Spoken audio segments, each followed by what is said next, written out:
The Book of Judges.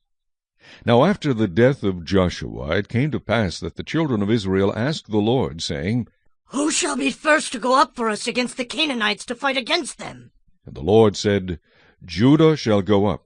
Indeed, I have delivered the land into his hand. So Judah said to Simeon his brother, Come up with me to my allotted territory, that we may fight against the Canaanites, and I will likewise go with you to your allotted territory.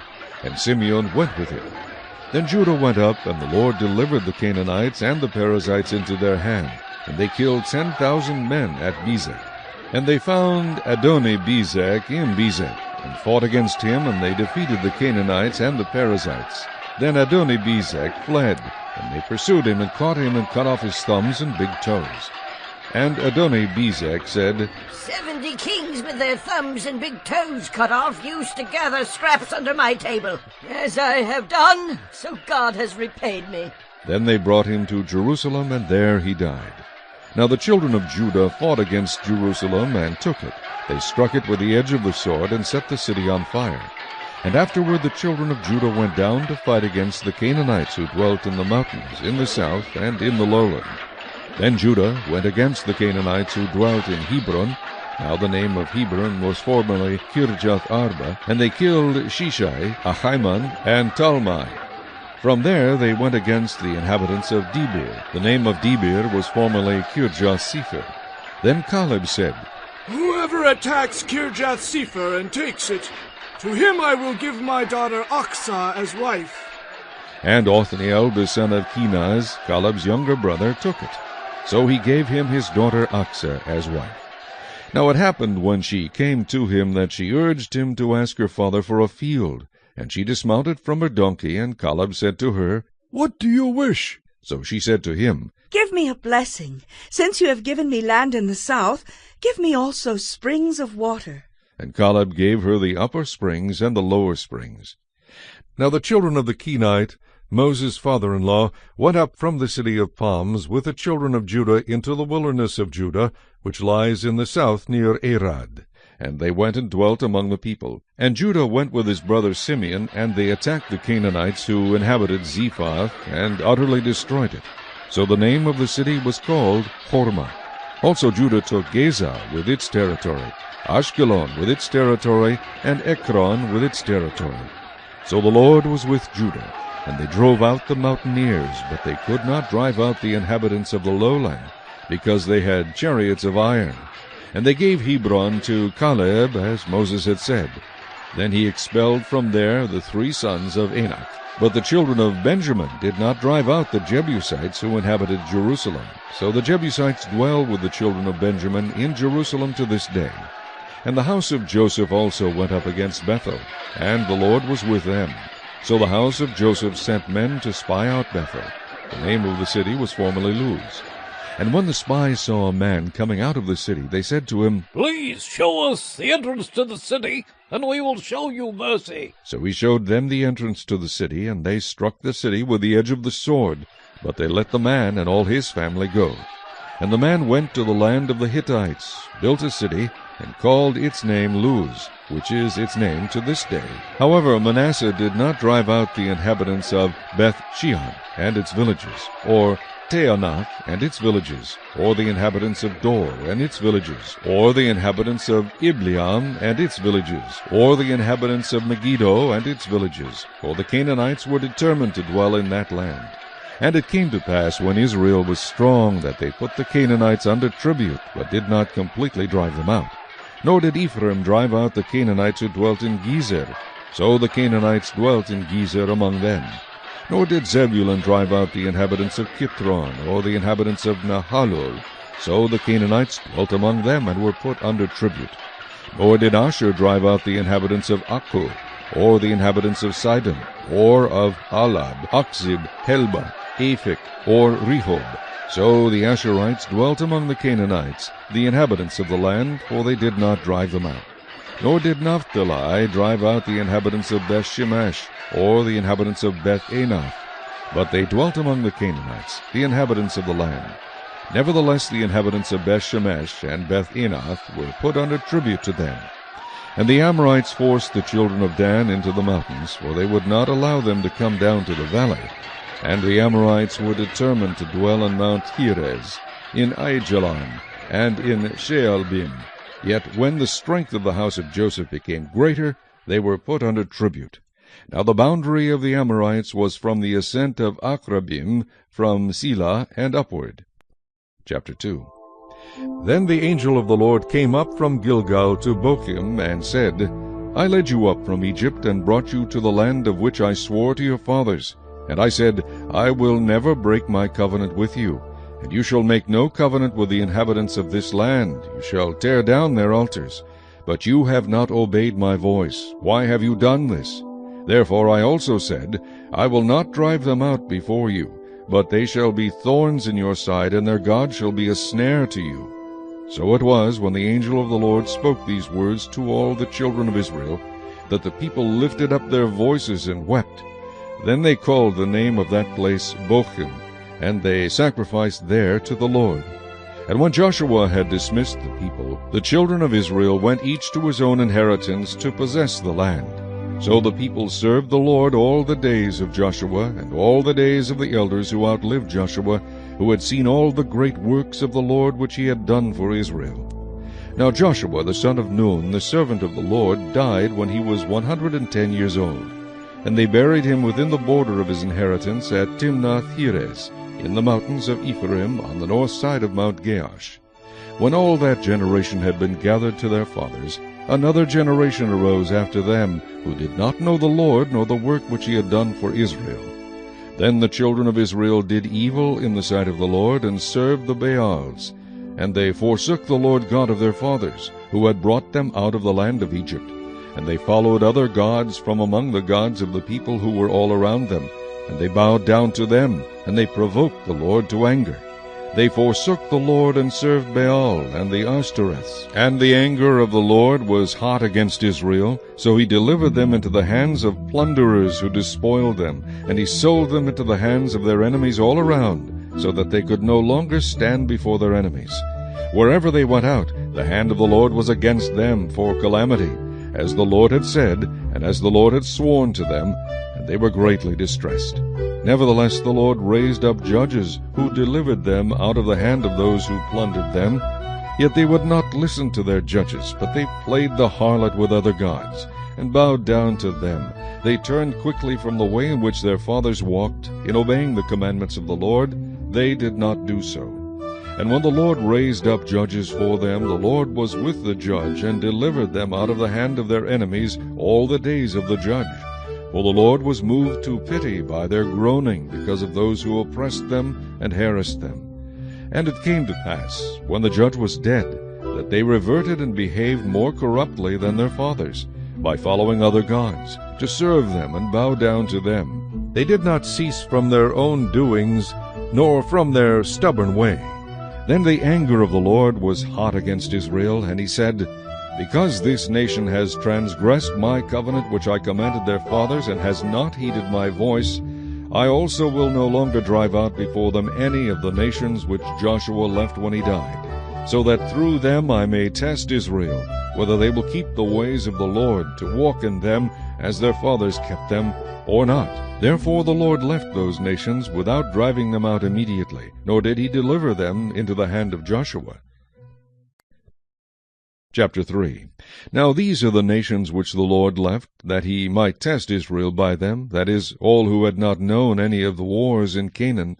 This was only so that the generations of the children of Israel might be taught to know war, at least those who had not formerly known it, namely, 5 lords of the Philistines, all the Canaanites, the Sidonians, and the Hivites who dwelt in Mount Lebanon, from Mount Baal-Hermon to the entrance of Hamath. And they were left, that he might test Israel by them, to know whether they would obey the commandments of the Lord, which he had commanded their fathers by the hand of Moses. Thus the children of Israel dwelt among the Canaanites, the Hittites, the Amorites, the Perizzites, the Hivites, and the Jebusites. And they took their daughters to be their wives, and gave their daughters to their sons, and they served their gods. So the children of Israel did evil in the sight of the Lord. They forgot the Lord their God, and served the Baals and the Asherahs. Therefore the anger of the Lord was hot against Israel, and he sold them into the hand of Cushan-Rishathaim, king of Mesopotamia, and the children of Israel served Cushan-Rishathaim 8 years. When the children of Israel cried out to the Lord raised up a deliverer for the children of Israel, who delivered them, Othniel the son of Kenaz, Caleb's younger brother. The Spirit of the Lord came upon him, and he judged Israel. He went out to war, and the Lord delivered Cushan-Rishathaim, king of Mesopotamia, into his hand. And his hand prevailed over Cushan-Rishathaim. So the land had rest for 40 years. Then Othniel the son of Kenaz died. And the children of Israel again did evil in the sight of the Lord. So the Lord strengthened Eglon, king of Moab, against Israel, because they had done evil in the sight of the Lord. Then he gathered to himself the people of Ammon and Amalek, went and defeated Israel, and took possession of the city of palms. So the children of Israel served Eglon, king of Moab, 18 years. But when the children of Israel cried out to the Lord raised up a deliverer for them, Ehud the son of Gera, the Benjamite, a left-handed man. By him the children of Israel sent tribute to Eglon king of Moab. Now Ehud made himself a dagger. It was double-edged, and a cubit in length, and fastened it under his clothes on his right thigh. So he brought the tribute to Eglon king of Moab. Now Eglon was a very fat man. And when he had finished presenting the tribute, he sent away the people who had carried the tribute. But he himself turned back from the stone images that were at Gilgal, and said, "I have a secret message for you, O king." He said, Keep silence! And all who attended him went out from him. So Ehud came to him. Now he was sitting upstairs in his cool private chamber.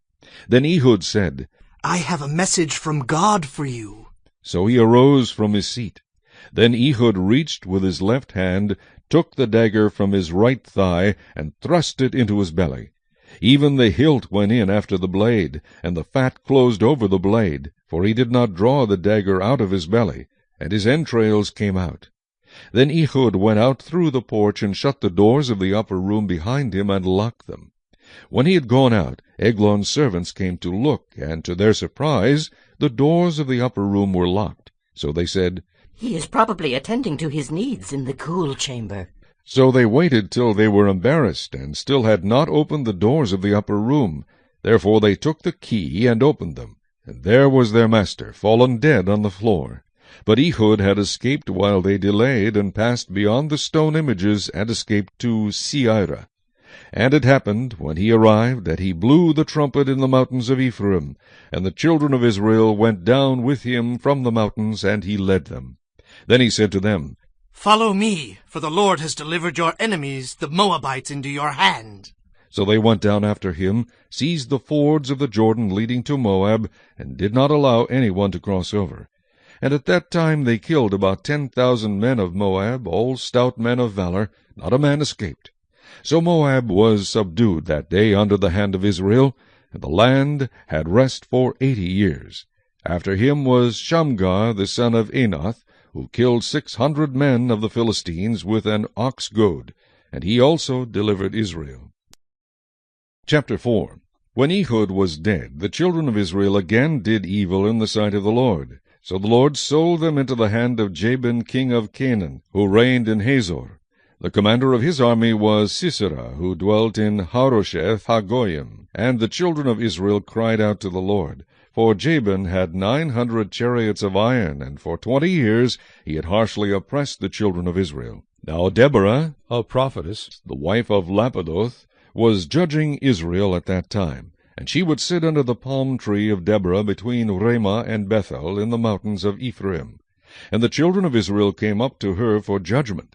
Then she sent and called for Barak the son of Abinoam from Kedesh in Naphtali, and said to him, Has not the Lord God of Israel commanded, Go and deploy troops at Mount Tabor?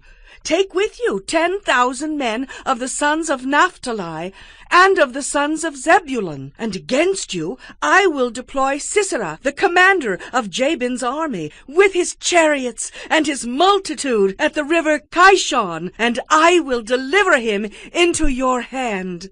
And Barak said to her, If you will go with me, then I will go. But if you will not go with me, I will not go. So she said, I will surely go with you, Nevertheless, there will be no glory for you in the journey you are taking, for the Lord will sell Sisera into the hand of a woman." Then Deborah arose and went with Barak to Kedesh. And Barak called Zebulun and Naphtali to Kedesh. He went up with 10,000 men under his command, and Deborah went up with him. Now Heber the Kenite of the children of Hobab, the father-in-law of Moses, had separated himself from the Kenites, and pitched his tent near the terebinth tree at Zaanaim, which is beside Kedesh. And they reported to Sisera that Barak the son of Abinoam had gone up to Mount Tabor. So Sisera gathered together all his chariots, 900 chariots of iron, and all the people who were with him, from Harosheth Hagoyim to the river Kishon. Then Deborah said to Barak, "Up, for this is the day in which the Lord has delivered Sisera into your hand. Has not the Lord gone out before you?" So Barak went down from Mount Tabor with 10,000 men following him. And the Lord routed Sisera and all his chariots and all his army with the edge of the sword before Barak, and Sisera alighted from his chariot and fled away on foot. But Barak pursued the chariots and the army as far as Harosheth Hagoyim, and all the army of Sisera fell by the edge of the sword. Not a man was left. However, Sisera had fled away on foot to the tent of Jael, the wife of Heber the Kenite, for there was peace between Jabin, king of Hazor, and the house of Heber the Kenite. And Jael went out to meet Sisera, and said to him, "Turn aside, my lord. Turn aside to me. Do not fear." And when he had turned aside with her into the tent, she covered him with a blanket. Then he said to her, "Please give me a little water to drink, for I am thirsty." So she opened a jug of milk, gave him a drink, and covered him.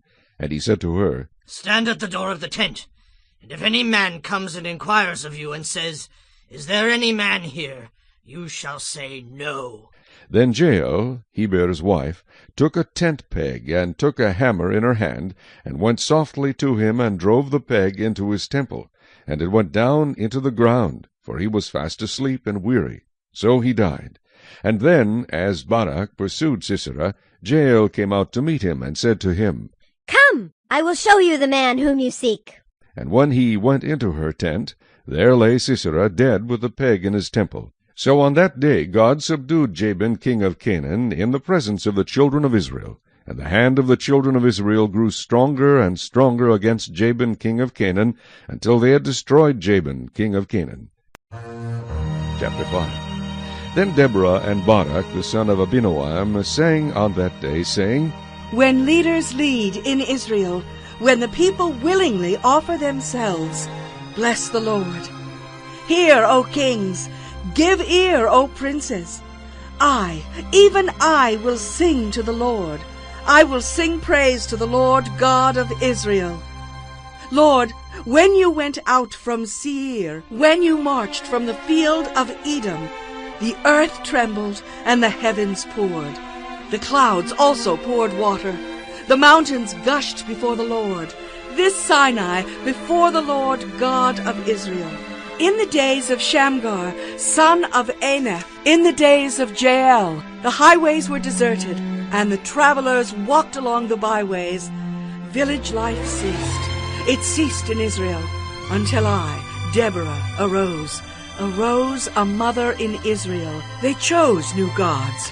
Then there was war in the gates. Not a shield or spear was seen among 40,000 in Israel. My heart is with the rulers of Israel, who offered themselves willingly with the people.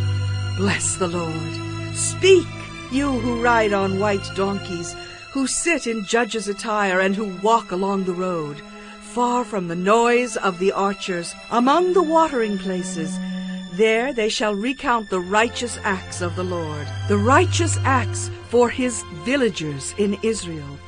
Then the people of the Lord shall go down to the gates. Awake, awake, Deborah! Awake, awake! Sing a song! Arise, Barak, and lead your captives away, O son of Abinoam.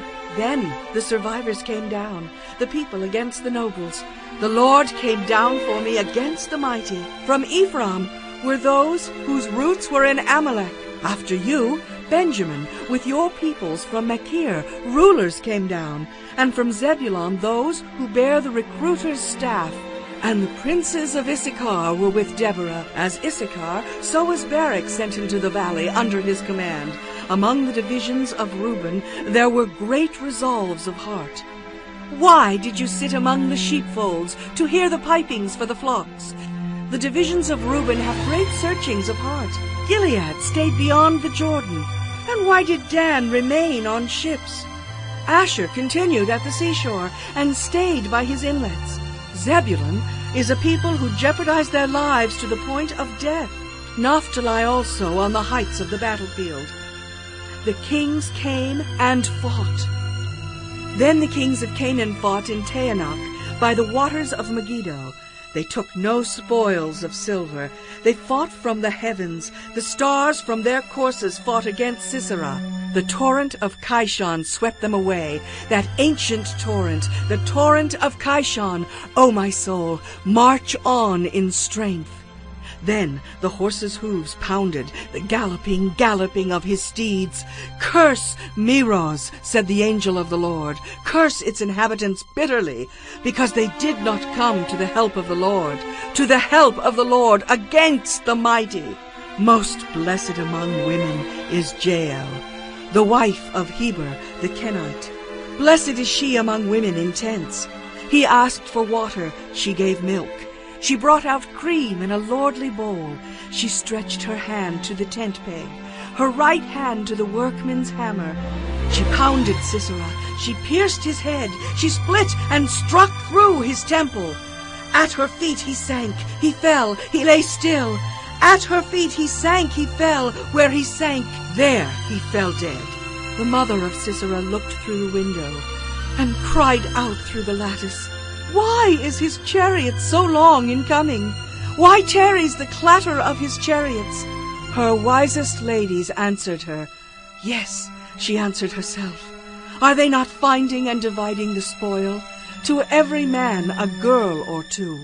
For Sisera, plunder of dyed garments, plunder of garments embroidered and dyed, 2 pieces of dyed embroidery for the neck of the looter. Thus let all your enemies perish, O Lord, but let those who love him be like the sun when it comes out in full strength. So the land had rest for 40 years. Chapter 6. Then the children of Israel did evil in the sight of the Lord, so the Lord delivered them into the hand of Midian for 7 years. And the hand of Midian prevailed against Israel. Because of the Midianites the children of Israel made for themselves the dens, the caves, and the strongholds which are in the mountains. So it was, whenever Israel had sown, Midianites would come up. Also Amalekites and the people of the east would come up against them.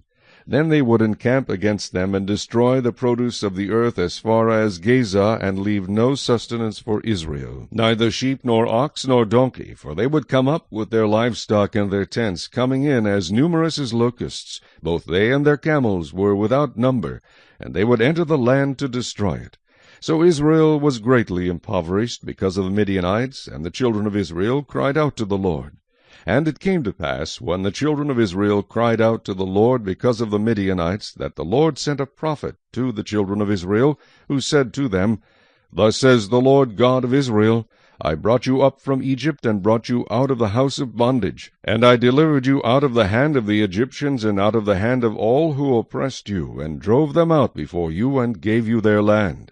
Also I said to you, I am the Lord your God. Do not fear the gods of the Amorites, in whose land you dwell, but you have not obeyed my voice. Now the angel of the Lord came and sat under the terebinth tree, which was in Ophrah, which belonged to Joash the Abiezrite, while his son Gideon threshed wheat in the winepress, in order to hide it from the Midianites.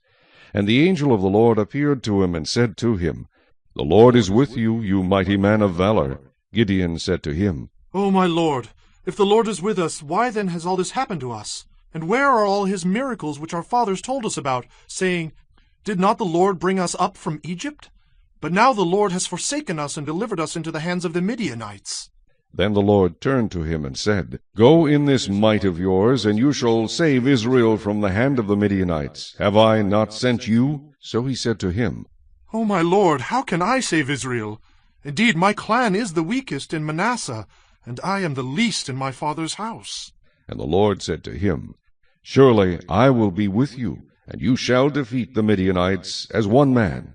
Then he said to him, "If now I have found favor in your sight, then show me a sign that it is you who talk with me. Do not depart from here, I pray, until I come to you and bring out my offering and set it before you." And he said, "I will wait until you come back." So Gideon went in and prepared a young goat and unleavened bread from an ephah of flour. The meat he put in a basket, and he put the broth in a pot. And he brought them out to him under the terebinth tree, and presented them. The angel of God said to him, "Take the meat and the unleavened bread, and lay them on this rock, and pour out the broth." And he did so. Then the angel of the Lord put out the end of the staff that was in his hand, and touched the meat and the unleavened bread. And fire rose out of the rock, and consumed the meat and the unleavened bread. And the angel of the Lord departed out of his sight. Now Gideon perceived that he was the angel of the Lord. So Gideon said, "Alas, O Lord God, for I have seen the angel of the Lord face to face." Then the Lord said to him, "Peace be with you, do not fear, you shall not die." So Gideon built an altar there to the Lord, and called it, "The Lord is Peace." To this day it is still in Ophrah of the Abiezrites.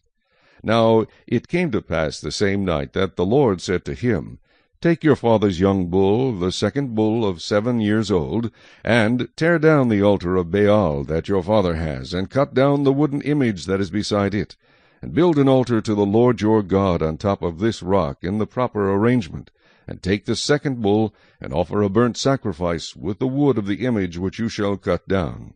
So Gideon took 10 men from among his servants, and did as the Lord had said to him.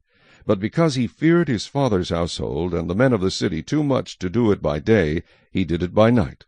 And when the men of the city arose early in the morning, there was the altar of Baal torn down, and the wooden image that was beside it was cut down, and the second bull was being offered on the altar which had been built.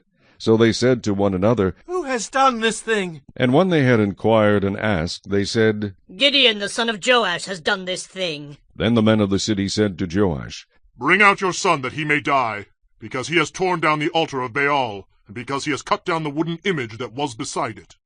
But Joash said to all who stood against him, "Would you plead for Baal? Would you save him? Let the one who would plead for him be put to death by morning. If he is a god, let him plead for himself, because his altar has been torn down." Therefore on that day he called him Jerubbaal, saying, "Let Baal plead against him, because he has torn down his altar." Then all the Midianites and the Amalekites, the people of the east, gathered together, and they crossed over and encamped in the valley of Jezreel. But the Spirit of the Lord came upon Gideon. Then he blew the trumpet, and the Abiezrites gathered behind him. And he sent messengers throughout all Manasseh, who also gathered behind him. He also sent messengers to Asher, Zebulun, and Naphtali, and they came up to meet him. So Gideon said to God, "If you will save Israel by my hand, as you have said, look, I shall put a fleece of wool on the threshing floor. If there is dew on the fleece only, and it is dry on all the ground, then I shall know that you will save Israel by my hand, as you have said." And it was so. When he rose early the next morning, and squeezed the fleece together, he wrung the dew out of the fleece, a bowlful of water. Then Gideon said to God, "Do not be angry with me, but let me speak just once more. Let me test, I pray, just once more with the fleece. Let it now be dry only on the fleece, but on all the ground let there be dew." And God did so that night. It was dry on the fleece only, but there was dew on all the ground. Chapter 7. Then Jerubbaal, that is Gideon, and all the people who were with him rose early and encamped beside the well of Herod, so that the camp of the Midianites was on the north side of them by the hill of Moreh in the valley. And the Lord said to Gideon, "The people who are with you are too many for me to give the Midianites into their hands, lest Israel claim glory for itself against me, saying, My own hand has saved me. Now therefore proclaim in the hearing of the people, saying, Whoever is fearful and afraid, let him turn and depart at once from Mount Gilead. And 22,000 of the people returned, and 10,000 remained. But the Lord said to Gideon, The people are still too many. Bring them down to the water, and I will test them for you there. Then it will be that of whom I say to you, this one shall go with you, the same shall go with you. And of whomever I say to you, this one shall not go with you, the same shall not go. So he brought the people down to the water, and the Lord said to Gideon, Every one who laps from the water with his tongue as a dog laps, you shall set apart by himself, likewise every one who gets down on his knees to drink. And the number of those who lapped, putting their hand to their mouth, was 300 men. But all the rest of the people got down on their knees to drink water. Then the Lord said to Gideon, By the 300 men who lapped I will save you, and deliver the Midianites into your hand. Let all the other people go, every man to his place. So the people took provisions and their trumpets in their hands, and he sent away all the rest of Israel, every man to his tent, and retained those 300 men. Now the camp of Midian was below him in the valley. It happened on the same night that the Lord said to him, Arise, go down against the camp, for I have delivered it into your hand. But if you are afraid to go down to the camp with Purah your servant, and you shall hear what they say. And afterward your hand shall be strengthened to go down against the camp. Then he went down with Purah his servant to the outpost of the armed men who were in the camp. Now the Midianites and Amalekites, all the people of the east, were lying in the valley as numerous as locusts, and their camels were without number, as the sand by the seashore in multitude.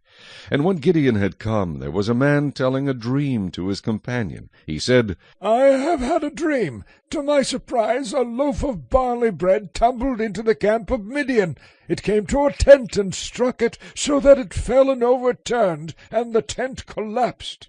Then his companion answered and said, This is nothing else but the sword of Gideon, the son of Joash, a man of Israel. Into his hand God has delivered Midian and the whole camp. And so it was, when Gideon heard the telling of the dream and its interpretation, that he worshipped. He returned to the camp of Israel and said, Arise, for the Lord has delivered the camp of Midian into your hand. Then he divided the 300 men into 3 companies, and he put a trumpet into every man's hand, with empty pitchers and torches inside the pitchers. And he said to them, Look at me and do likewise. Watch, and when I come to the edge of the camp, you shall do as I do. When I blow the trumpet, I and all who are with me, then you also blow the trumpets on every side of the whole camp, and say, The sword of the Lord and of Gideon. So Gideon and the 100 men who were with him came to the outpost of the camp at the beginning of the middle watch, just as they had posted the watch. And they blew the trumpets and broke the pitchers that were in their hands. Then the 3 companies blew the trumpets and broke the pitchers. They held the torches in their left hands, and the trumpets in their right hands for blowing, and they cried, The sword of the Lord! And of Gideon!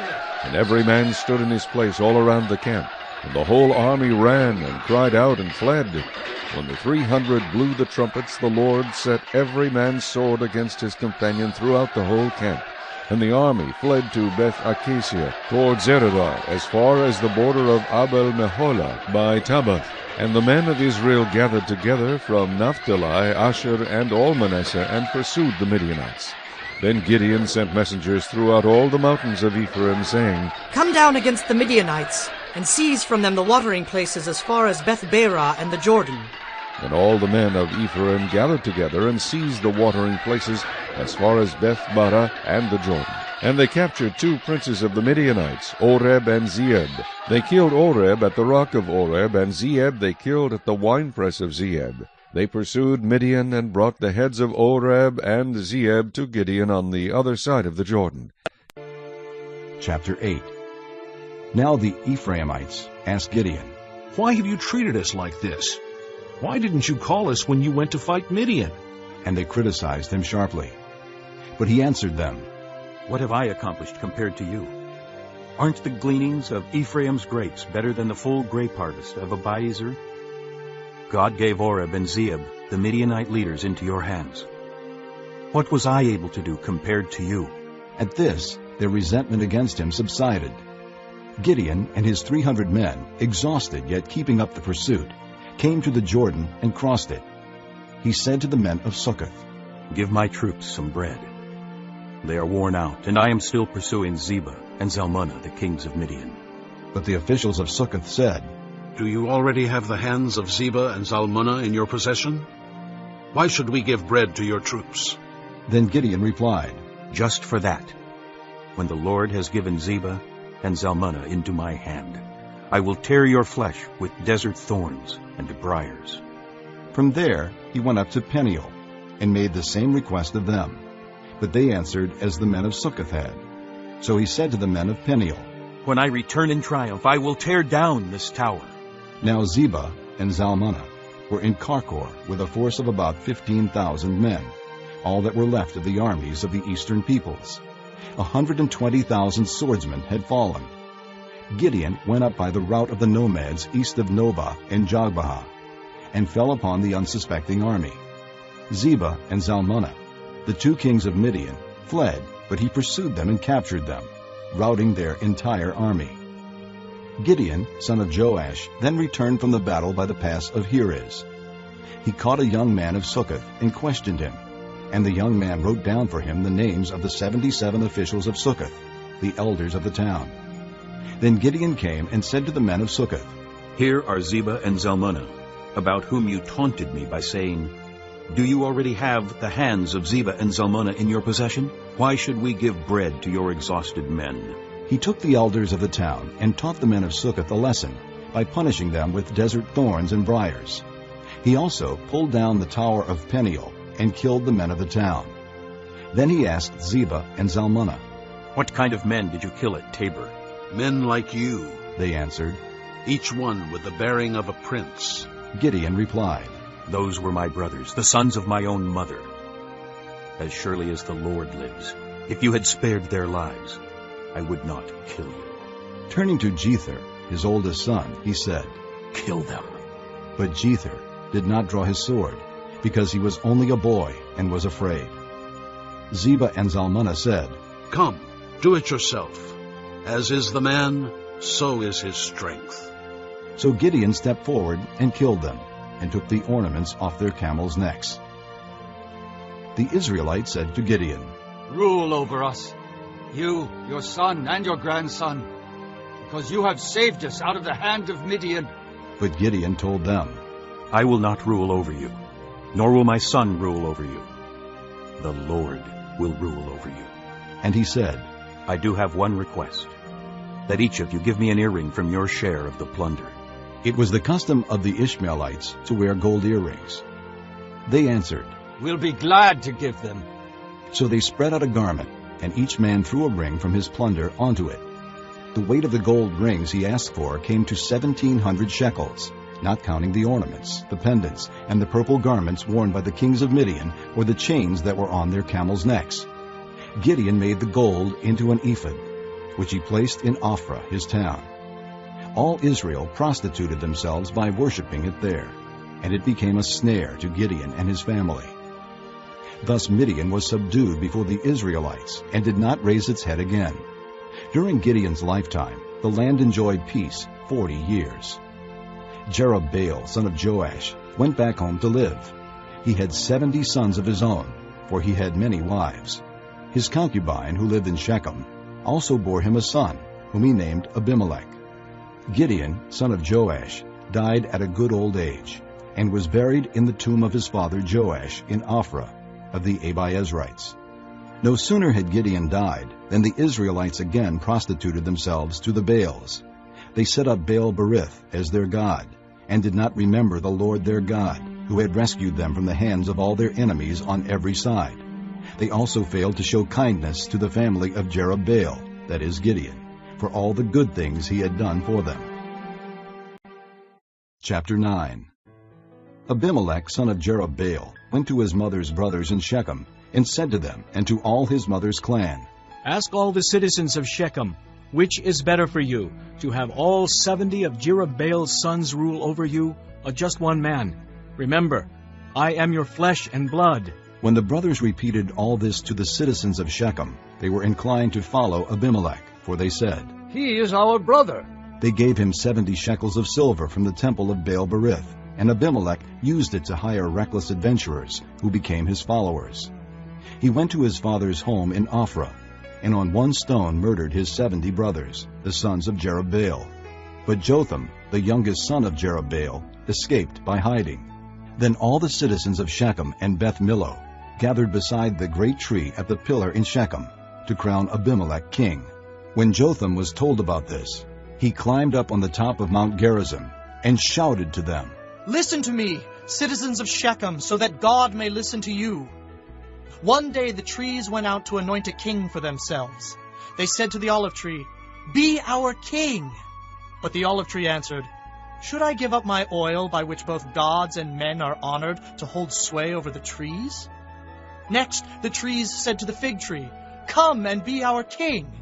But the fig tree replied, 'Should I give up my fruit, so good and sweet, to hold sway over the trees?' Then the trees said to the vine, 'Come and be our king.' But the vine answered, 'Should I give up my wine, which cheers both gods and men, to hold sway over the trees?' Finally, all the trees said to the thorn bush, 'Come and be our king.' The thorn bush said to the trees, 'If you really want to anoint me king over you, come and take refuge in my shade. But if not, then let fire come out of the thorn bush and consume the cedars of Lebanon. Now if you have acted honorably and in good faith when you made Abimelech king, and if you have been fair to Jerubbaal and his family, and if you have treated him as he deserves, and to think that my father fought for you, risked his life to rescue you from the hand of Midian, but today you have revolted against my father's family, murdered his 70 sons on a single stone, and made Abimelech, the son of his slave girl, king over the citizens of Shechem because he is your brother. If then you have acted honorably and in good faith toward Jerubbaal and his family today, may Abimelech be your joy, and may you be his too. But if you have not, let fire come out from Abimelech and consume you, citizens of Shechem and Beth Millo. And let fire come out from you, citizens of Shechem and Beth Millo, and consume Abimelech." Then Jotham fled, escaping to Beer, and he lived there because he was afraid of his brother Abimelech. After Abimelech had governed Israel 3 years, God sent an evil spirit between Abimelech and the citizens of Shechem, who acted treacherously against Abimelech. God did this in order that the crime against Jerubbaal's 70 sons, the shedding of their blood, might be avenged on their brother Abimelech and on the citizens of Shechem, who had helped him murder his brothers. In opposition to him, these citizens of Shechem set men on the hilltops to ambush and rob everyone who passed by. And this was reported to Abimelech. Now Gaal, son of Ebed, moved with his brothers into Shechem, and its citizens put their confidence in him. After they had gone out into the fields and gathered the grapes and trodden them, they held a festival in the temple of their God. While they were eating and drinking, they cursed Abimelech. Then Gaal, son of Ebed, said, "Who is Abimelech, and who is Shechem, that we should be subject to him? Isn't he Jerubbaal's son, and isn't Zebul his deputy? Serve the men of Hamor, Shechem's father. Why should we serve Abimelech? If only this people were under my command, then I would get rid of him. I would say to Abimelech, 'Call out your whole army.'" When Zebul, the governor of the city, heard what Gaal, son of Ebed, said, he was very angry. Under cover he sent messengers to Abimelech, saying, "Gaal, son of Ebed, and his brothers have come to Shechem, and are stirring up the city against you. Now then, during the night, you and your men should come and lie in wait in the fields. In the morning at sunrise, advance against the city. When Gaal and his men come out against you, do whatever your hand finds to do." So Abimelech and all his troops set out by night, and took up concealed positions near Shechem in 4 companies. Now Gaal, son of Ebed, had gone out and was standing at the entrance to the city gate, just as Abimelech and his soldiers came out from their hiding place. When Gaal saw them, he said to Zebul, "Look, people are coming down from the tops of the mountains." Zebul replied, "You mistake the shadows of the mountains for men." But Gaal spoke up again, "Look, people are coming down from the center of the land, and a company is coming from the direction of the soothsayer's tree." Then Zebul said to him, "Where is your big talk now, you who said, 'Who is Abimelech that we should be subject to him?' Aren't these the men you ridiculed? Go out and fight them." So Gaal led out the citizens of Shechem and fought Abimelech. Abimelech chased him, and many fell wounded in the flight, all the way to the entrance to the gate. Abimelech stayed in Aramah, and Zebul drove Gaal and his brothers out of Shechem. The next day the people of Shechem went out to the fields, and this was reported to Abimelech.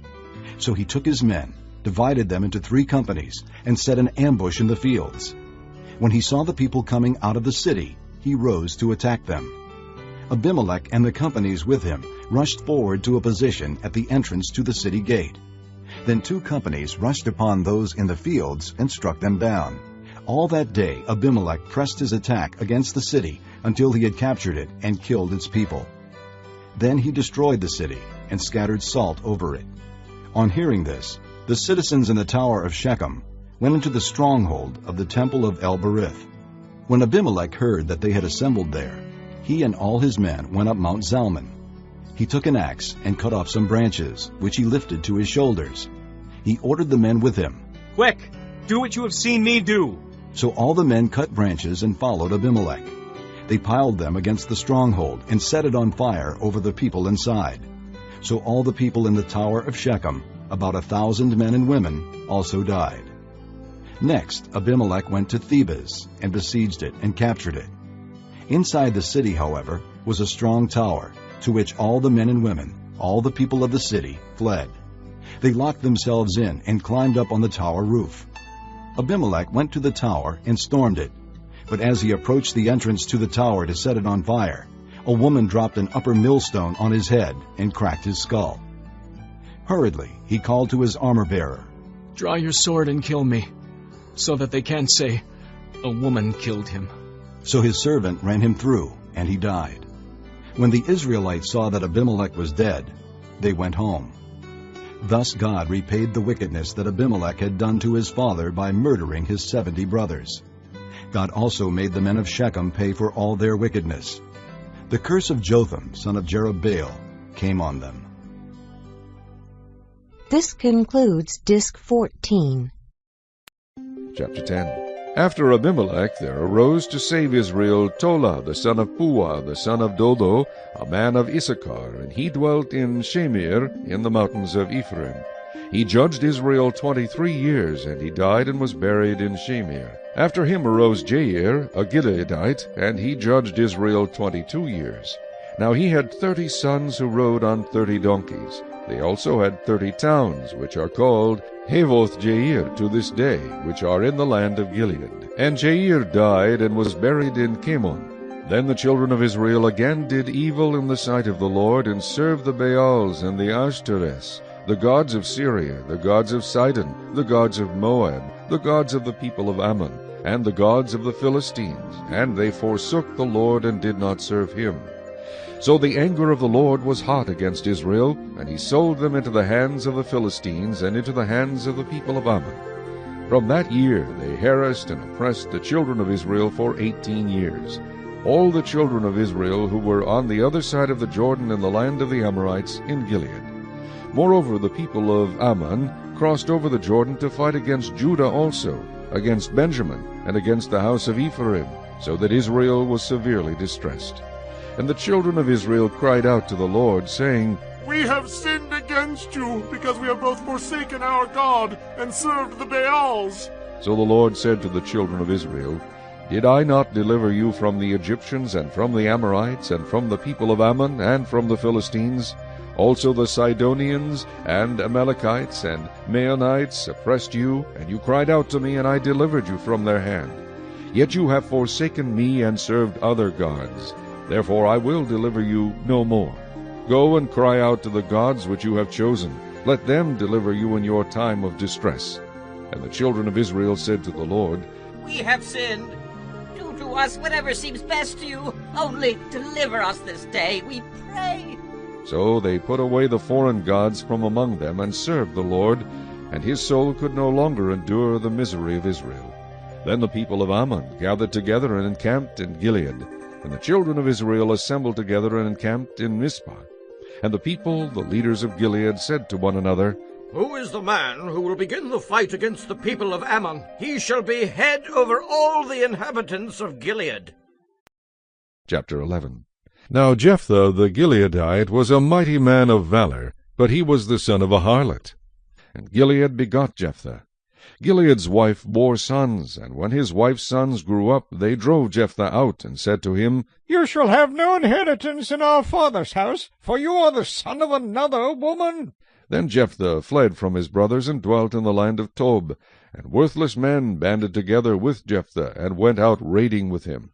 It came to pass after a time that the people of Ammon made war against Israel. And so it was, when the people of Ammon made war against Israel, that the elders of Gilead went to get Jephthah from the land of Tob.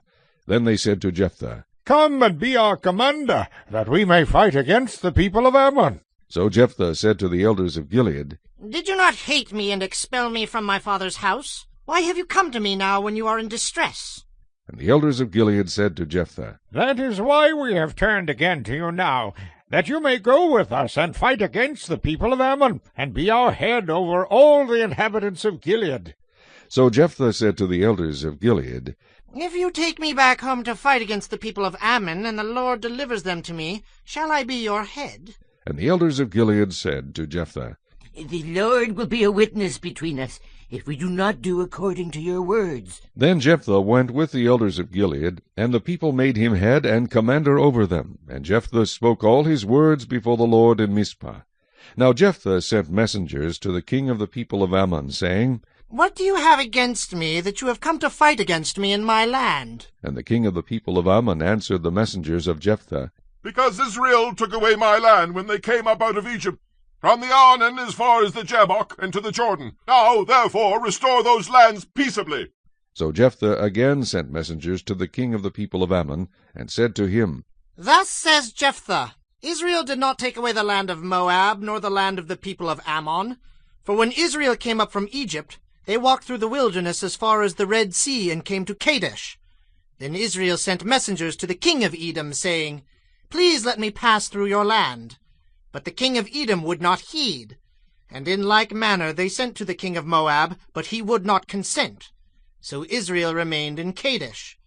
And they went along through the wilderness, and bypassed the land of Edom and the land of Moab, came to the east side of the land of Moab, and encamped on the other side of the Arnon. But they did not enter the border of Moab, for the Arnon was the border of Moab.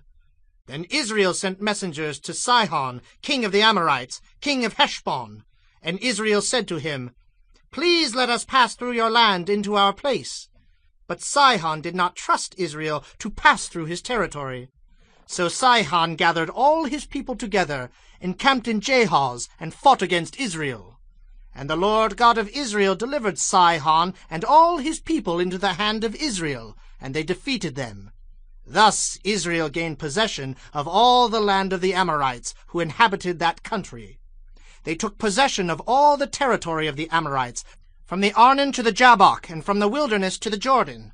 And now the Lord God of Israel has dispossessed the Amorites from before his people Israel. Should you then possess it? Will you not possess whatever Chemosh your God gives you to possess? So whatever the Lord our God takes possession of before us, we will possess. And now, are you any better than Balak the son of Zippor, king of Moab? Did he ever strive against Israel? Did he ever fight against them? While Israel dwelt in Heshbon and its villages, in Aroer and its villages, and in all the cities along the banks of the Arnon for 300 years, why did you not recover them within that time? Therefore I have not sinned against you, but you wronged me by fighting against me. May the Lord the judge render judgment this day between the children of Israel and the people of Ammon. However, the king of the people of Ammon did not heed the words which Jephthah sent him. Then the Spirit of the Lord came upon Jephthah, and he passed through Gilead and Manasseh, and passed through Mizpah of Gilead, and from Mizpah of Gilead he advanced toward the people of Ammon. And Jephthah made a vow to the Lord, and said, If you will indeed deliver the people of Ammon into my hands, then it will be that whatever comes out of the doors of my house to meet me, when I return in peace from the people of Ammon, shall surely be the Lord's, and I will offer it up as a burnt offering. So Jephthah advanced toward the people of Ammon to fight against them, and the Lord delivered them into his hands. And he defeated them from Aroer as far as Minnith, 20 cities, and to Abel-keramim with a very great slaughter. Thus the people of Ammon were subdued before the children of Israel. When Jephthah came to his house at Mizpah, there was his daughter coming out to meet him with timbrels and dancing, and she was his only child. Besides her he had neither son nor daughter. And it came to pass, when he saw her, that he tore his clothes, and said, Alas, my daughter! You have brought me very low. You are among those who trouble me, for I have given my word to the Lord, and I cannot go back on it. So she said to him, My father, if you have given your word to the Lord, do to me according to what has gone out of your mouth, because the Lord has avenged you of your enemies, the people of Ammon. Then she said to her father, Let this thing be done for me. Let me alone for 2 months, that I may go and wander on the mountains, and bewail my virginity, my friends and I. So he said, Go. And he sent her away for 2 months, and she went with her friends, and bewailed her virginity on the mountains. And it was so at the end of 2 months that she returned to her father, and he carried out his vow with her which he had vowed. She knew no man, and it became a custom in Israel, that the daughters of Israel went 4 days each year to lament the daughter of Jephthah the Gileadite. Chapter 12. Then the men of Ephraim gathered together, crossed over toward Zaphon, and said to Jephthah, Why did you cross over to fight against the people of Ammon, and did not call us to go with you? We will burn your house down on you with fire. And Jephthah said to them, My people and I were in a great struggle with the people of Ammon, and when I called you, you did not deliver me out of their hands. So when I saw that you would not deliver me, I took my life in my hands, and crossed over against the people of Ammon, and the Lord delivered them into my hand. Why then have you come up to me this day to fight against me? Now Jephthah gathered together all the men of Gilead, and fought against Ephraim. And the men of Gilead defeated Ephraim, because they said, You Gileadites are fugitives of Ephraim, among the Ephraimites and among the Manassites. The Gileadites seized the fords of the Jordan before the Ephraimites arrived. And when any Ephraimite who escaped said, Let me cross over, the men of Gilead would say to him, Are you an Ephraimite? If he said no, then they would say to him, Then say Shibboleth. And he would say, Sibboleth, for he could not pronounce it right. Then they would take him and kill him at the fords of the Jordan. There fell at that time 42,000 Ephraimites. And Jephthah judged Israel 6 years. Then Jephthah the Gileadite died, and was buried among the cities of Gilead. After him Ibzan of Bethlehem judged Israel. He had 30 sons, and he gave away 30 daughters in marriage, and brought in 30 daughters from elsewhere for his sons. He judged Israel 7 years. Then Ibzan died, and was buried at Bethlehem. After him Elon the Zebulunite judged Israel. He judged Israel 10 years. And Elon the Zebulunite died, and was buried at Aijalon in the country of Zebulun. After him Abdon the son of Hillel the Pirathonite judged Israel. He had 40 sons and 30 grandsons, who rode on 70 young donkeys. He judged Israel 8 years. Then Abdon the son of Hillel the Pirathonite died, and was buried in Pirathon, in the land of Ephraim, in the mountains of the Amalekites. Chapter 13. Again the children of Israel did evil in the sight of the Lord, and the Lord delivered them into the hand of the Philistines for 40 years. Now there was a certain man from Zorah, of the family of the Danites, whose name was Manoah, and his wife was barren and had no children. And the angel of the Lord appeared to the woman, and said to her, Indeed now you are barren, and have borne no children, but you shall conceive and bear a son. Now therefore please be careful not to drink wine, or similar drink, and not to eat anything unclean.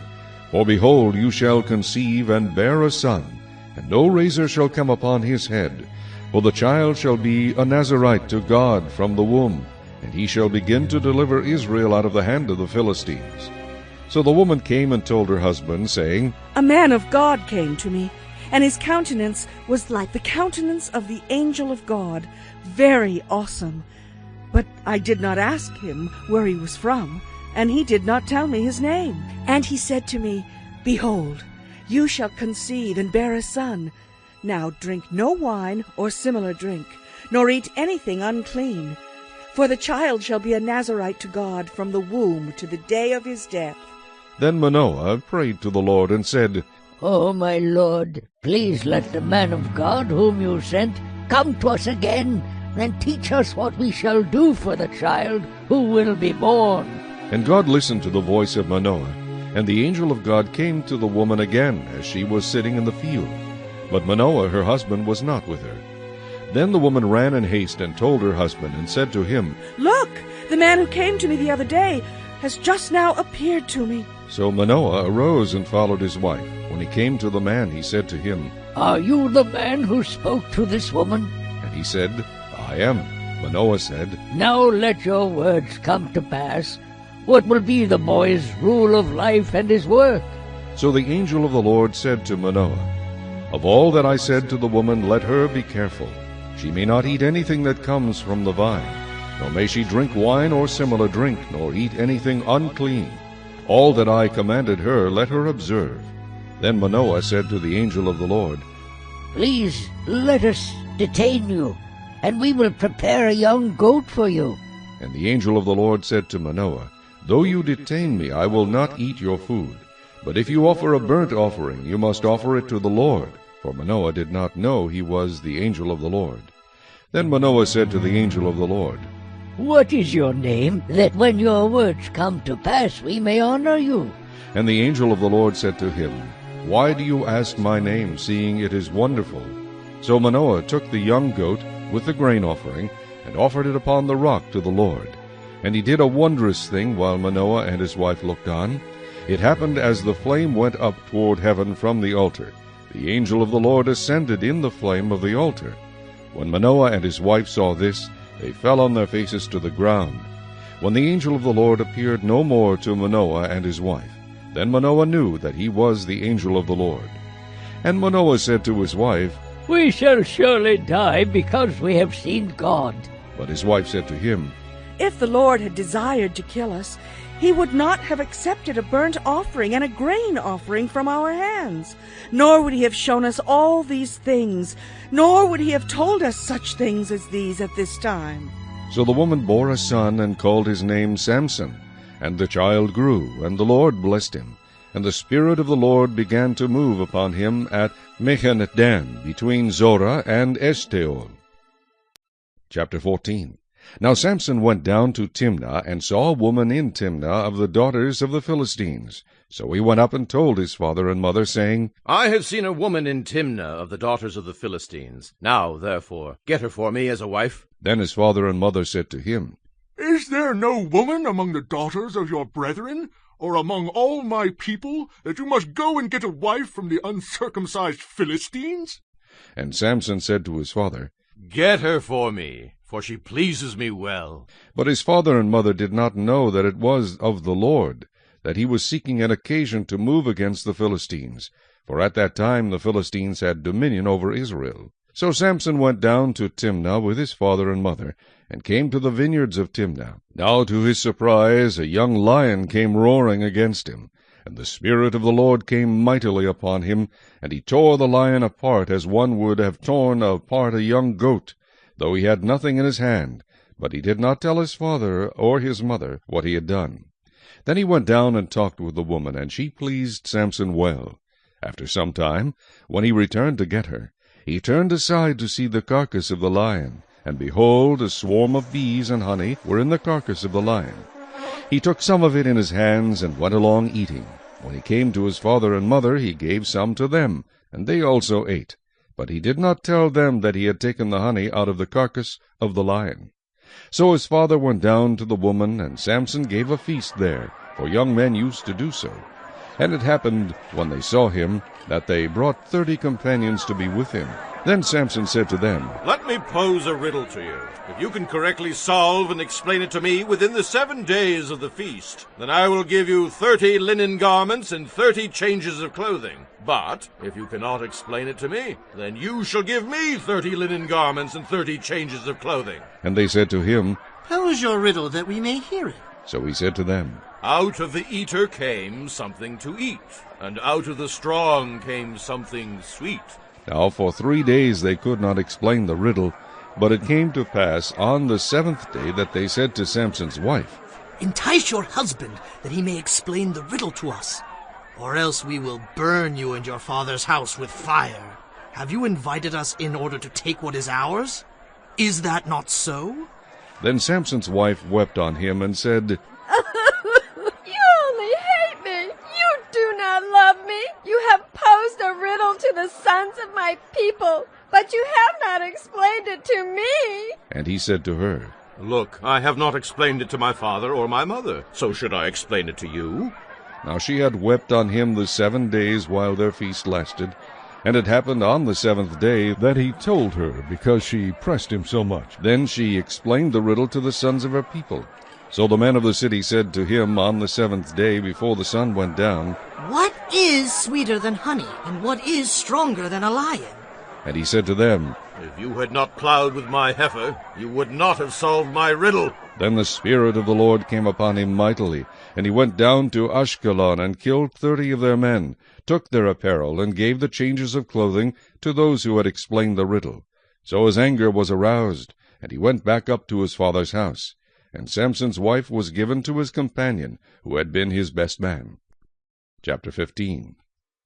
After a while, in the time of wheat harvest, it happened that Samson visited his wife with a young goat, and he said, "Let me go in to my wife, into her room." But her father would not permit him to go in. Her father said, I really thought you thoroughly hated her, therefore I gave her to your companion. Is not her younger sister better than she? Please take her instead. And Samson said to them, "This time I shall be blameless regarding the Philistines if I harm them." Then Samson went and caught 300 foxes, and he took torches, turned the foxes tail to tail, and put a torch between each pair of tails. When he had set the torches on fire, he let the foxes go into the standing grain of the Philistines, and burned up both the shocks and the standing grain, as well as the vineyards and olive groves. Then the Philistines said, "Who has done this?" And they answered, "Samson, the son-in-law of the Timnite, because he has taken his wife and given her to his companion." So the Philistines came up and burned her and her father with fire. Samson said to them, "Since you would do a thing like this, I will surely take revenge on you, and after that I will cease." So he attacked them hip and thigh with a great slaughter. Then he went down and dwelt in the cleft of the rock of Etam. Now the Philistines went up and camped in Judah, and deployed themselves against Lehi. And the men of Judah said, "Why have you come up against us?" So they answered, "We have come up to arrest Samson, to do to him as he has done to us." Then 3,000 men of Judah went down to the cleft of the rock of Etam, and said to Samson, "Do you not know that the Philistines rule over us? What is this you have done to us?" And he said to them, "As they did to me, so I have done to them." But they said to him, "We have come down to arrest you, that we may deliver you into the hand of the Philistines." Then Samson said to them, "Swear to me that you will not kill me yourselves." So they spoke to him, saying, "No, but we will tie you securely and deliver you into their hand, but we will surely not kill you." And they bound him with 2 new ropes, and brought him up from the rock. When he came to Lehi, the Philistines came shouting against him. Then the Spirit of the Lord came mightily upon him, and the ropes that were on his arms became like flax that is burned with fire, and his bonds broke loose from his hands. He found a fresh jawbone of a donkey, reached out his hand, and took it, and killed 1,000 men with it. Then Samson said, "With the jawbone of a donkey, heaps upon heaps, with the jawbone of a donkey, I have slain 1,000 men." And so it was, when he had finished speaking, that he threw the jawbone from his hand, and called that place Ramah Lehi. Then he became very thirsty, so he cried out to the Lord, and said, "You have given this great deliverance by the hand of your servant, and now shall I die of thirst, and fall into the hand of the uncircumcised?" So God split the hollow place that is in Lehi, and water came out, and he drank. And his spirit returned, and he revived. Therefore he called its name En-Hakkore, which is in Lehi to this day. And he judged Israel 20 years in the days of the Philistines. Chapter 16. Now Samson went to Gaza, and saw a harlot there, and went into her.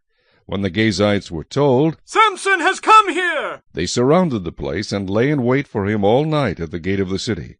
They were quiet all night, saying, "In the morning when it is daylight, we will kill him." And Samson lay low till midnight. Then he arose at midnight, took hold of the doors of the gate of the city, and the 2 gateposts, pulled them up, bar and all, put them on his shoulders, and carried them to the top of the hill that faces Hebron. Afterward it happened that he loved a woman in the valley of Sorek, whose name was Delilah. And the lords of the Philistines came up to her, and said to her, "Entice him, and find out where his great strength lies, and by what means we may overpower him, and that we may bind him to afflict him. And every one of us will give you 1,100 pieces of silver." So Delilah said to Samson, Please, tell me where your great strength lies, and with what you may be bound to afflict you. And Samson said to her, If they bind me with 7 fresh bowstrings not yet dried, then I shall become weak and be like any other man. So the lords of the Philistines brought up to her 7 fresh bowstrings, not yet dried, and she bound him with them. Now men were lying in wait, staying with her in the room, and she said to him, The Philistines are upon you, Samson. But he broke the bowstrings as a strand of yarn breaks when it touches fire. So the secret of his strength was not known.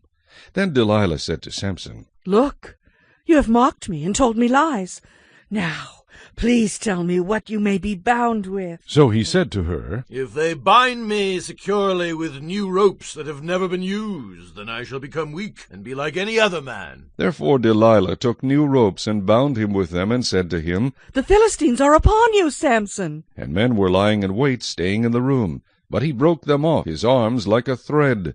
Delilah said to Samson, Until now you have mocked me and told me lies. Tell me what you may be bound with. And he said to her, If you weave the 7 locks of my head into the web of the loom. So she wove it tightly with the batten of the loom, and said to him, The Philistines are upon you, Samson. But he awoke from his sleep and pulled out the batten and the web from the loom. Then she said to him, How can you say I love you, when your heart is not with me? You have mocked me these 3 times, and have not told me where your great strength lies. And it came to pass, when she pestered him daily with her words, and pressed him so that his soul was vexed to death, that he told her all his heart, and said to her, No razor has ever come upon my head, for I have been a Nazirite to God from my mother's womb. If I am shaven, then my strength will leave me, and I shall become weak, and be like any other man. When Delilah saw that he had told her all his heart, she sent and called for the lords of the Philistines, saying, Come up once more, for he has told me all his heart. So the lords of the Philistines came up to her, and brought the money in their hand. Then she lulled him to sleep on her knees, and called for a man, and had him shave off the 7 locks of his head. Then she began to torment him, and his strength left him. And she said, The Philistines are upon you, Samson. So he awoke from his sleep, and said, I will go out as before, at other times, and shake myself free. But he did not know that the Lord had departed from him. Then the Philistines took him, and put out his eyes, and brought him down to Gaza. They bound him with bronze fetters, and he became a grinder in the prison. However, the hair of his head began to grow again after it had been shaven.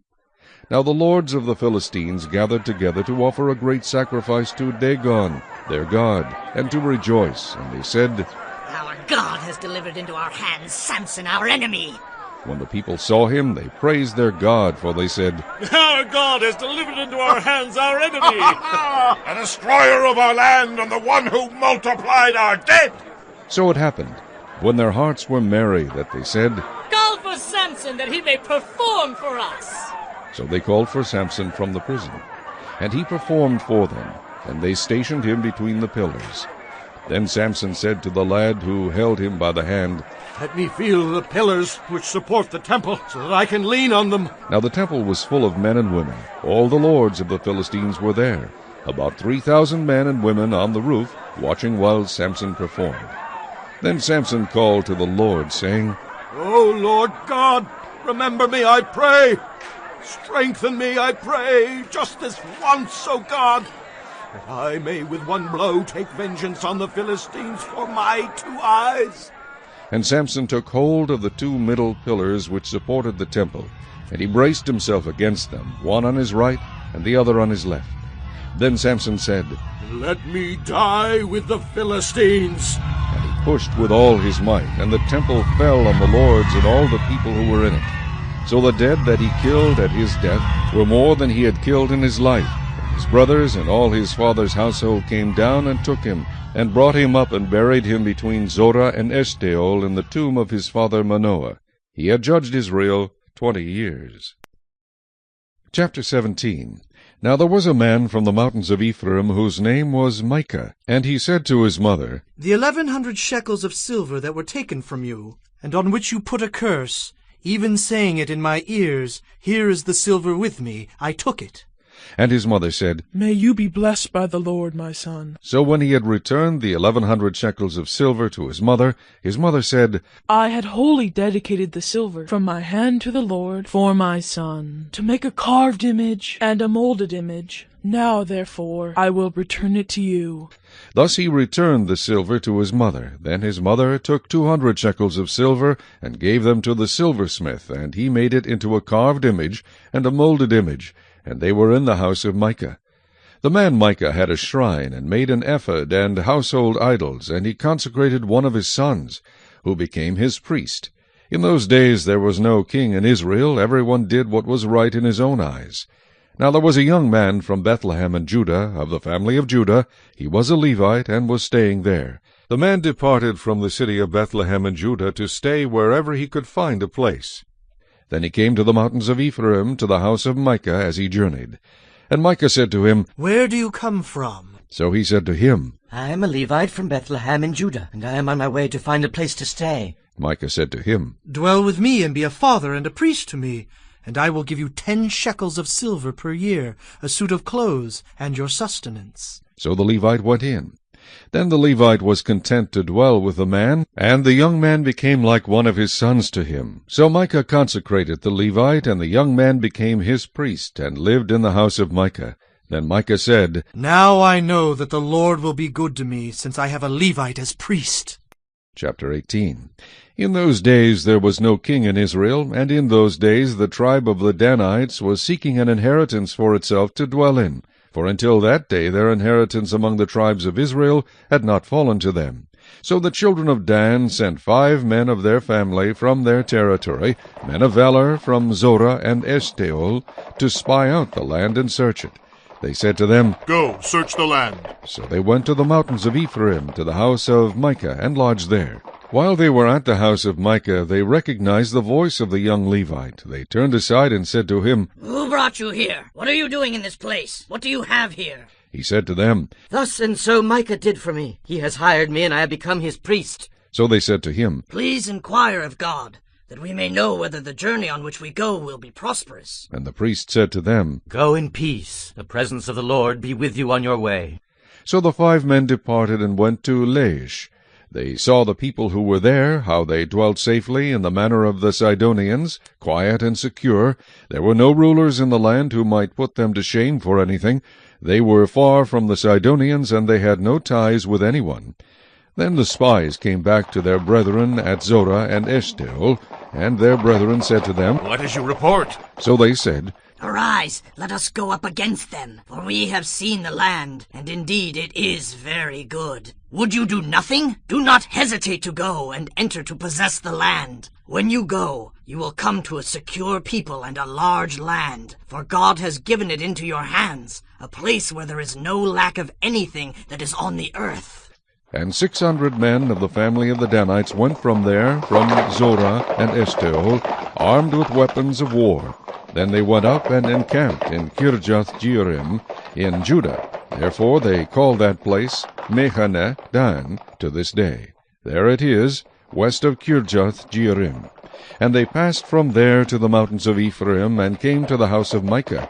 Then the 5 men who had gone to spy out the country of Laish answered and said to their brethren, Do you know that there are in these houses an ephod, household idols, a carved image, and a molded image? Now, therefore, consider what you should do. So they turned aside there, and came to the house of the young Levite man, to the house of Micah, and greeted him. The 600 men armed with their weapons of war, who were of the children of Dan, stood by the entrance of the gate.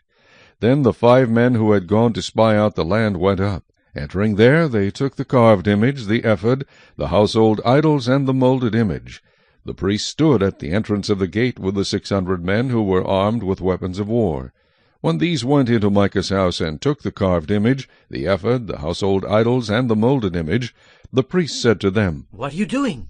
And they said to him, Be quiet. Put your hand over your mouth and come with us. Be a father and a priest to us. Is it better for you to be a priest to the household of one man, or that you be a priest to a tribe and a family in Israel? So the priest's heart was glad, and he took the ephod, the household idols, and the carved image, and took his place among the people.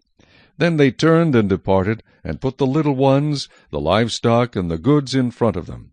When they were a good way from the house of Micah, the men who were in the houses near Micah's house gathered together and overtook the children of Dan. And they called out to the children of Dan.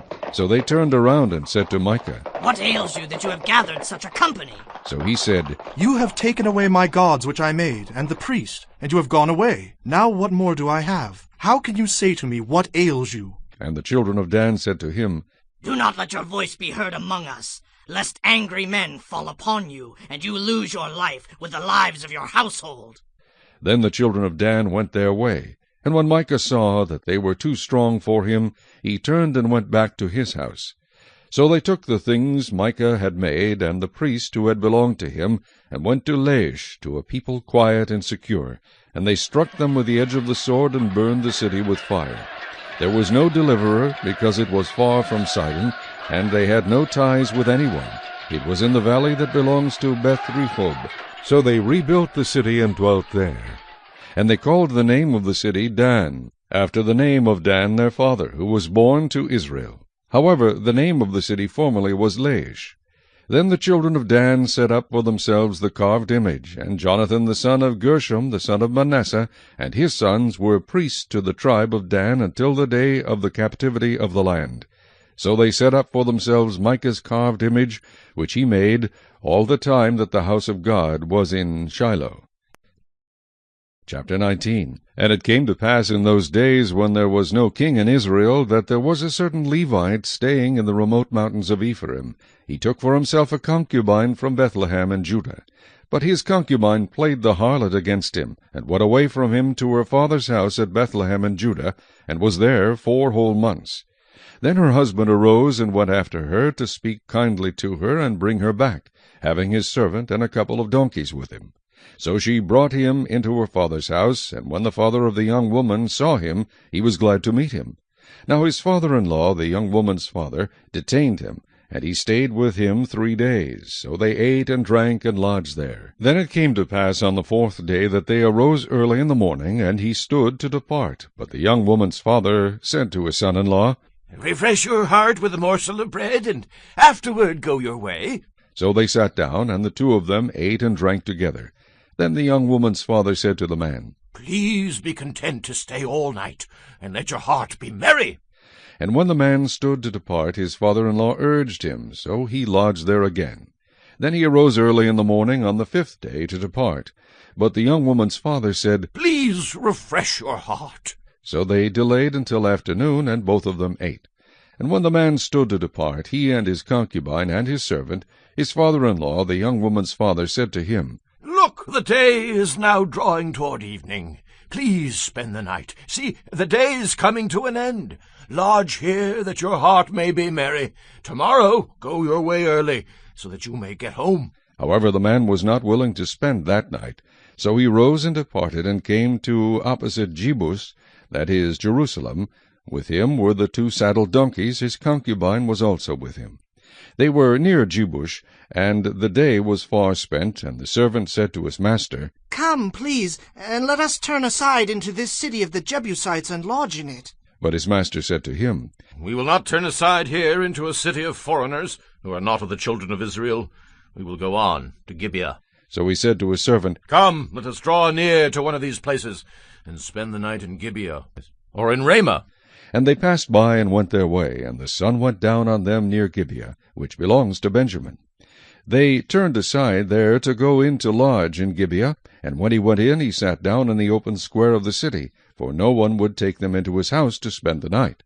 Just then an old man came in from his work in the field at evening, who also was from the mountains of Ephraim. He was staying in Gibeah, whereas the men of the place were Benjamites.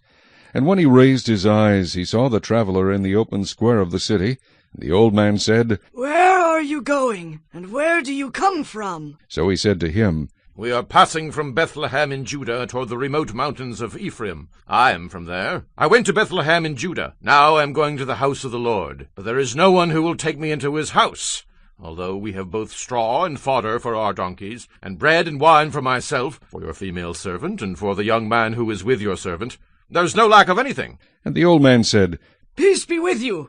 However, let all your needs be my responsibility, only do not spend the night in the open square.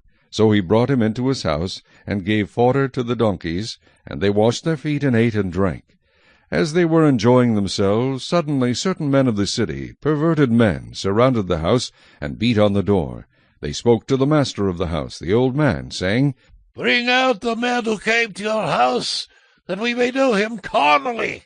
But the man, the master of the house, went out to them, and said to them, No, my brethren, I beg you, do not act so wickedly. Seeing this man has come into my house, do not commit this outrage.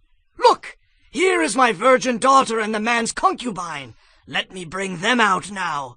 Humble them and do with them as you please, but to this man do not do such a vile thing. But the men would not heed him. So the man took his concubine and brought her out to them. And they knew her and abused her all night until morning. And when the day began to break, they let her go. Then the woman came as the day was dawning, and fell down at the door of the man's house where her master was, till it was light. When her master arose in the morning, and opened the door of the house, and went out to go his way, there was his concubine, fallen at the door of the house, with her hands on the threshold. And he said to her, Get up, and let us be going. But there was no answer. So the man lifted her onto the donkey, and the man got up and went to his place. When he entered his house, he took a knife, laid hold of his concubine, and divided her into 12 pieces, limb by limb, and sent her throughout all the territory of Israel. And so it was that all who saw it said, No such deed has been done or seen from the day that the children of Israel came up from the land of Egypt until this day. Consider it, confer, and speak up. Chapter 20. So all the children of Israel came out, from Dan to Beersheba, as well as from the land of Gilead, and the congregation gathered together as one man before the Lord at Mizpah. And the leaders of all the people, all the tribes of Israel, presented themselves in the assembly of the people of God, 400,000 foot soldiers who drew the sword. Now the children of Benjamin heard that the children of Israel had gone up to Mizpah. Then the children of Israel said, Tell us, how did this wicked deed happen? So the Levite, the husband of the woman who was murdered, answered and said, My concubine and I went into Gibeah, which belongs to Benjamin, to spend the night. And the men of Gibeah rose against me and surrounded the house at night because of me. They intended to kill me, but instead they ravished my concubine so that she died. So I took hold of my concubine, cut her in pieces, and sent her throughout all the territory of the inheritance of Israel, because they committed lewdness and outrage in Israel. Look, all of you are children of Israel. Give your advice and counsel here and now. So all the people arose as one man, saying, None of us will go to his tent, nor will any turn back to his house. But now this is the thing which we will do to Gibeah. We will go up against it by lot. We will take 10 men out of every 100 throughout all the tribes of Israel, 100 out of every 1,000, and 1,000 out of every 10,000, to make provisions for the people, that when they come to Gibeah in Benjamin, they may repay all the vileness that they have done in Israel. So all the men of Israel were gathered against the city, united together as one man. Then the tribes of Israel sent men through all the tribe of Benjamin, saying, What is this wickedness that has occurred among you? Now therefore deliver up the men, the perverted men, who are in Gibeah, that we may put them to death, and remove the evil from Israel. But the children of Benjamin would not listen to the voice of their brethren, the children of Israel. Instead, the children of Benjamin gathered together from their cities to Gibeah to go to battle against the children of Israel. And from their cities at that time the children of Benjamin numbered 26,000 men who drew the sword, besides the inhabitants of Gibeah, who numbered 700 select men. Among all this people were 700 select men who were left-handed. Every one could sling a stone at a hair's breadth and not miss. Now besides Benjamin, the men of Israel numbered 400,000 men who drew the sword. All of these were men of war. Then the children of Israel arose and went up to the house of God to inquire of God. They said, Which of us shall go up first to battle against the children of Benjamin? The Lord said, Judah first. So the children of Israel rose in the morning and encamped against Gibeah. And the men of Israel went out to battle against Benjamin, and the men of Israel put themselves in battle array to fight against them at Gibeah. Then the children of Benjamin came out of Gibeah, and on that day cut down to the ground 22,000 men of the Israelites. And the people, that is, the men of Israel, encouraged themselves, and again formed the battle line at the place where they had put themselves in array on the first day. Then the children of Israel went up and wept before the Lord until evening, and asked counsel of the Lord, saying, Shall I again draw near for battle against the children of my brother Benjamin? And the Lord said, Go up against him. So the children of Israel approached the children of Benjamin on the second day. And Benjamin went out against them from Gibeah on the second day, and cut down to the ground 18,000 more of the children of Israel. All these drew the sword. Then all the children of Israel, that is, all the people, went up and came to the house of God and wept. They sat there before the Lord and fasted that day until evening, and they offered burnt offerings and peace offerings before the Lord. So the children of Israel inquired of the Lord. The ark of the covenant of God was there in those days. And Phinehas the son of Eleazar the son of Aaron stood before it in those days, saying, Shall I yet again go out to battle against the children of my brother Benjamin, or shall I cease? And the Lord said, Go up, for tomorrow I will deliver them into your hand. Then Israel set men in ambush all around Gibeah.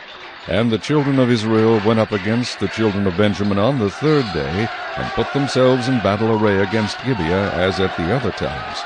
So the children of Benjamin went out against the people, and were drawn away from the city.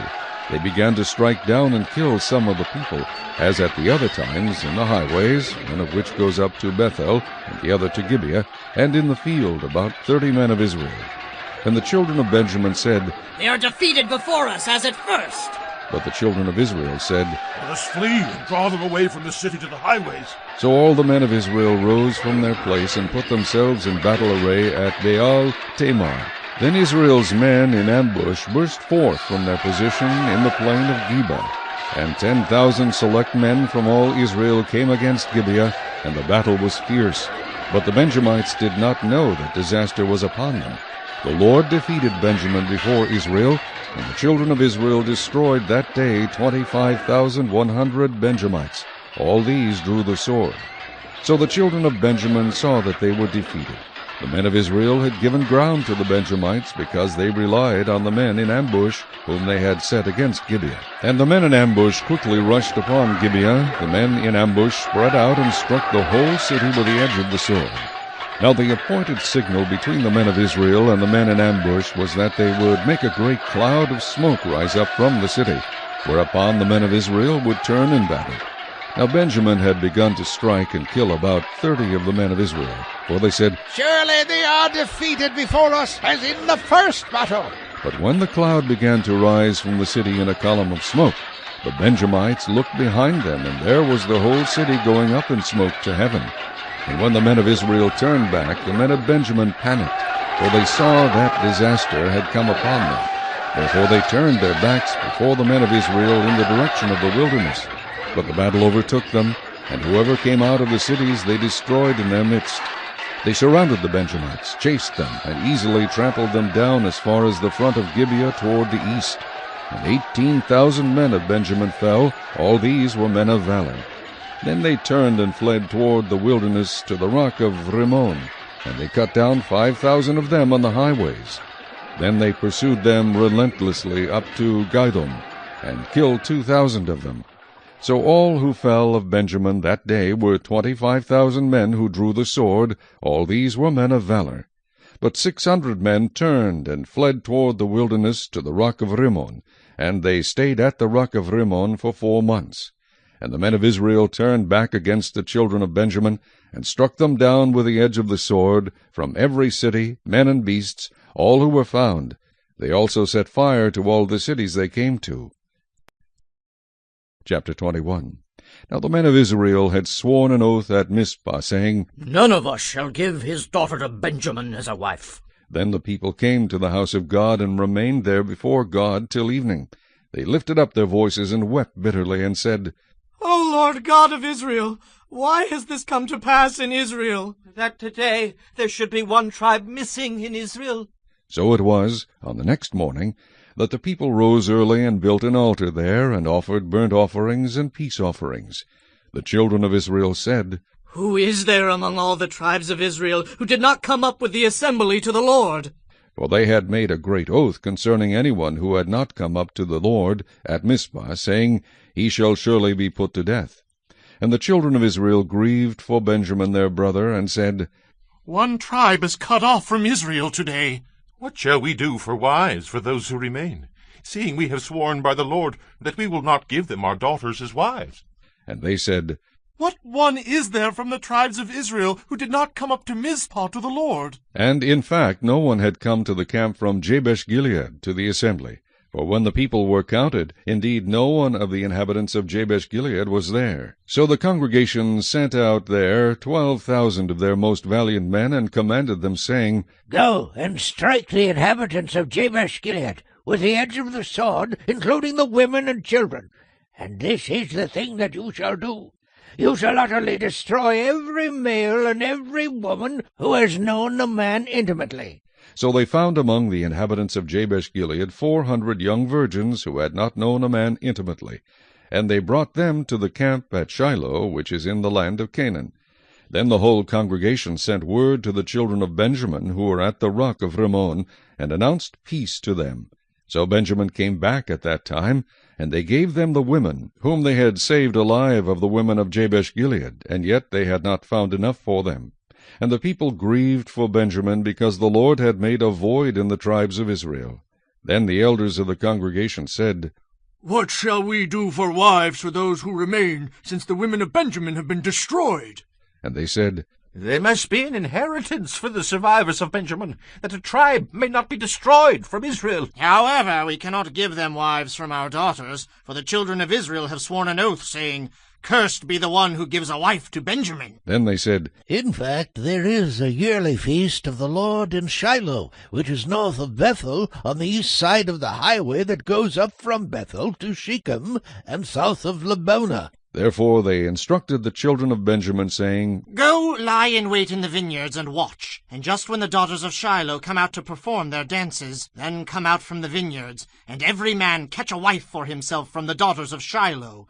Then go to the land of Benjamin. Then it shall be, when their fathers or their brothers come to us to complain, that we will say to them, Be kind to them for our sakes, because we did not take a wife for any of them in the war. For it is not as though you have given the women to them at this time, making yourselves guilty of your oath. And the children of Benjamin did so. They took enough wives for their number from those who danced, whom they caught. Then they went and returned to their inheritance, and they rebuilt the cities and dwelt in them. So the children of Israel departed from there at that time, every man to his tribe and family. They went out from there, every man to his inheritance. In those days there was no king in Israel. Every one did what was right in his own eyes.